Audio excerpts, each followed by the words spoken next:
शिवसेना पक्षाचे मुख्य सचिव संजयजी मोरे साहेब सोलापूर शहर दौऱ्यावर आले असता मोहसिन शेख यांनी त्यांच्या शेकडो कार्यकर्त्यांसहित शिवसेना एकनाथ शिंदे पक्षात प्रवेश केला।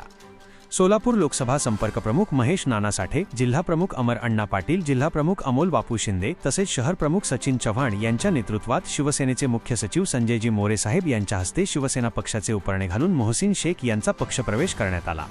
यावेळी त्यांना पुष्पगुच्छ देऊन शिवसेना पक्षात त्यांचे स्वागत करण्यात आले।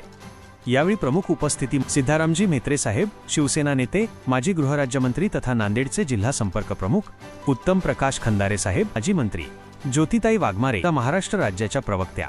मनीषभाई काळजे, शिवसेना जिल्हा प्रमुख मनोजभाईजी शेजवाल जा नगरसेवक, उमेश गायकवाड जा नगरसेवक, श्रीनिवास संगा शिवसेना नेते, अण्णाप्पा सदगुब्रू जा उपजिल्हा प्रमुख, नवनाथ चव्हाण, अनिताताई माळगे सोलापूर लोकसभा महिला संपर्क प्रमुख, रवीनाताई राठोड जा सोलापूर जिल्हा महिला प्रमुख, प्रियंकाताई परांडे जा महाराष्ट्र युवती सेना, रजाक मालक मुजावर जा अल्पसंख्याक जिल्हा संपर्क प्रमुख, एजाज सरशेख जिल्हा प्रमुख, गफूर दादा शेख शहर प्रमुख, मोइन भाई शेख मायनस उपशहर प्रमुख, सलाउद्दीन शेख। यावेळी शिवसेना पक्षाचे सर्व पदाधिकारी व कार्यकर्ते मोठ्या संख्येने उपस्थित होते।